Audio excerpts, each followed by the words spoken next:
को संतुष्ट हो गए, अच्छी बात है। नहीं, मैं यही कह रही थी कि भारत की विदेश नीति इस समय इतनी ज़्यादा ऊंची है और इतनी ज़्यादा अच्छी है कि पूरे विश्व के लोग और विश्व के पटल पर, ये कहते हैं विदेश यात्रा में जाते हैं, विश्व के पटल पर जब प्रधानमंत्री जाते हैं तो आज वो ग्लोबल एजेंडा शेप करने वाले प्रधानमंत्री बन गए हैं। G20 में जाते हैं, काले धन की बात करते हैं, दोबारा G20 में जाते हैं, टेररिज्म की बात करते हैं, इंटरनेशनल सोलर अलायंस बनाते हैं अगर पेरिस में जाते हैं तो, जब SDGs तय होते हैं, सस्टेनेबल डेवलपमेंट गोल्स, उसमें पॉवर्टी एलिविएशन डलवाते हैं। आज भारत ग्लोबल एजेंडा को शेप कर रहा है, उसका निर्माण कर रहा है।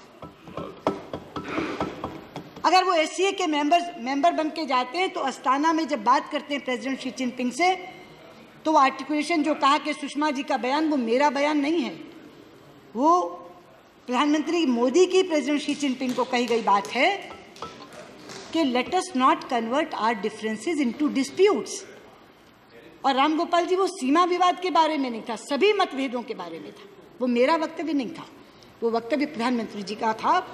और वक्तव्य भी नहीं था, जब उन्होंने अस्ताना में बात की तब उन्हें कहा कि मतभेद होते हैं देशों के बीच में, हमारा भी बाउंड्री डिस्प्यूट भी है, बाकी मतभेद है, NSG पे मतभेद उभरा हुआ है, लिस्टिंग ऑफ मसूद अजहर पे उभरा हुआ है, CPEC पे उभरा हुआ है, लेकिन हम अपने मतभेदों को विवादों तक ना बढ़ने दें, विवादों में ना बदलने दें, ये उनकी बात है। लेकिन मैं हैरान थी, CPEC, मुझे राजीव शुक्ला खड़े होकर के कह रहे हैं कि हम OBOR कॉन्फ्रेंस में क्यों नहीं गए और हम CPEC का हिस्सा क्यों नहीं बन रहे। नेपाल बन गया, बांग्लादेश बन गया। उपसभापति जी, CPEC कहां से जा रहा है इसकी खबर है उन्हें? रात और दिन हम कहते हैं कि POK हमारा अभिन्न अंग है, POK is an integral part of India, पूरे का पूरा कश्मीर हमारा है। CPEC POK के 400 किलोमीटर में से निकल रहा है, ये हमारी सॉवरेनिटी का, आपने कहा, आप ही के पार्टी के हैं ना राजीव शुक्ला, आपके सामने कहा ना, कि हम OBOR में क्यों नहीं गए, हम CPEC हम मान क्यों नहीं लेते? अरे हम मान क्यों नहीं लेते? ये टेरिटोरियल इंटेग्रिटी का मामला है, ये हमारी सॉवरेनिटी का मामला है, और आप चाहते कि हम OBOR में चले जाएं? क्या कहें कि POK हमारा हिस्सा नहीं रहा, आप कनेक्टिविटी के नाम पे वहां सड़क बना लीजिए, ये तो यहां कहा गया है। मैं कह रही हूं कि चीन के प्रति की जो बातचीत है उसमें चीनी राजदूत से तो पूछेंगे डोकलम, और यहाँ खड़े होकर सदन में कहेंगे CPEC को जाते क्यों नहीं, यानी दे दें 400 किलोमीटर, बनाए चीन सड़क। ये कौन सी नीति है? अरे भाई, प्रमुख विपक्षी दल हो, जिम्मेदारी की तरह बात करो। और मैंने आपका नाम कब लिया? जिसने कहा उसकी बोलो। मैं बात राजीव शुक्ला की कर रही हूँ, आपकी नहीं कर रही। Half of the party, that was his individual opinion. That was his individual opinion. भाईजान, आप भी यहीं बैठे थे। Are you yielding? नेता प्रतिपक्ष यहाँ बैठे थे, That was his individual opinion. Okay, okay.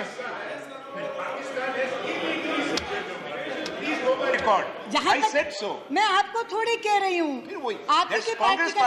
अच्छा, मुझे ये बताइए, एक मिनट, मैं आपकी बात मानती हूँ, क्या आपकी पार्टी में इतना लोकतंत्र है कि विदेश नीति पर आनंद शर्मा कुछ बोले और राजीव शुक्ला कुछ? Alright. सदन में सबने सुना कि नहीं सुना कि CPEC क्यों नहीं दे देते, OBOR में क्यों नहीं गए? इसलिए मैं कहना चाहती हूँ उपसभापति जी, इस तरह की बात तो सदन में कही गई है।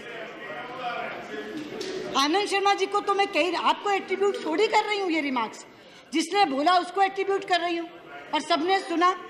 कैसे बोलने दिया कांग्रेस पार्टी के नेताओं ने? ये बात कहाँ से आई उनके दिमाग में कि CPEC हम विरोध क्यों कर रहे हैं CPEC का? और इसीलिए मैं कहती हूँ सभापति जी, जो विषय थे उनका तो जवाब मैंने दे दिया, सारे विषयों का जवाब मैंने दे दिया।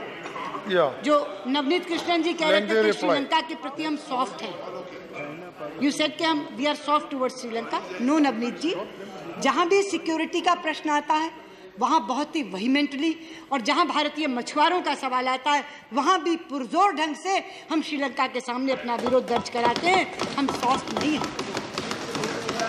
लेकिन एक बात और कह करके ख़त्म करना चाहूँगी कि हमारे कुछ साथियों को झगड़ा लगाने की आदत है। आनंद शर्मा ने थोड़ी सी चिंगारी डाली, शरद यादव ने आगे बढ़ाई, कॉमरेड सीताराम येचुरी ने आगे और ज़्यादा आग लगा दी, बाद में राजीव शुक्ला उसमें आ गए, और उसके बाद आ गए बाजवा जी। सबने एक बात, आपका उपयोग नहीं हो रहा, पीएमओ नीति चलाता है, वो नीति बनाता है। पहले तो आपने मुझे कहा आप साथ क्यों नहीं जाती। प्रधानमंत्री जी, मैं आपसे पूछना चाहती हूँ, लेकिन नहीं ले जाते, यही कहा ना। ऐसा मैं डॉक्टर साहब से पूछना चाहती हूँ, डॉक्टर मनमोहन सिंह, एक मिनट भैया, डॉक्टर मनमोहन सिंह, मैं आपसे पूछना चाहती हूँ, आप पूर्व प्रधानमंत्री हैं, आप कितनी बार सलमान खुर्शीद को अपने साथ ले गए, कितनी बार एसएम कृष्णा को अपने साथ ले गए? कौन से प्रोटोकॉल के तहत विदेश मंत्री हर बार प्रधानमंत्री के साथ जाता है? प्रोटोकॉल ये है आनंद जी, आप तो जानते हैं, जिन मल्टीलैटरल में विदेश मंत्रियों का स्पेसिफिक रोल होता है, जैसे सार्क में स्पेसिफिक रोल है हमारा, तो हमेशा विदेश मंत्री जाते हैं।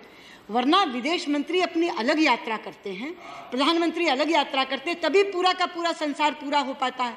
और जब मैं यात्रा करती हूँ तो मैं केवल विदेश मंत्री से मिलकर नहीं चली आती। आज भारत का वो बुलंदी आ गई है कि वहाँ के राष्ट्रपति, वहाँ के प्रधानमंत्री दोनों मुझे मीटिंग्स देते हैं और उनसे मिलने के बाद में आती हूँ।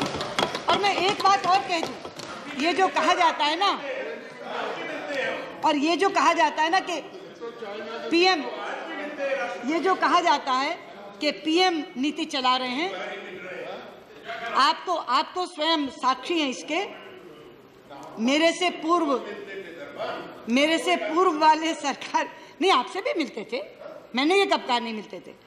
मेरे से पूर्व के विदेश मंत्री पता नहीं कैसा भाग्य लेकर आए थे, क्योंकि उस समय तो ना नीति एमईए ड्रिवन थी ना ईएम ड्रिवन थी, उस समय तो नीति पीएमओ ड्रिवन थी, नॉट पीएम, पीएमओ ड्रिवन थी।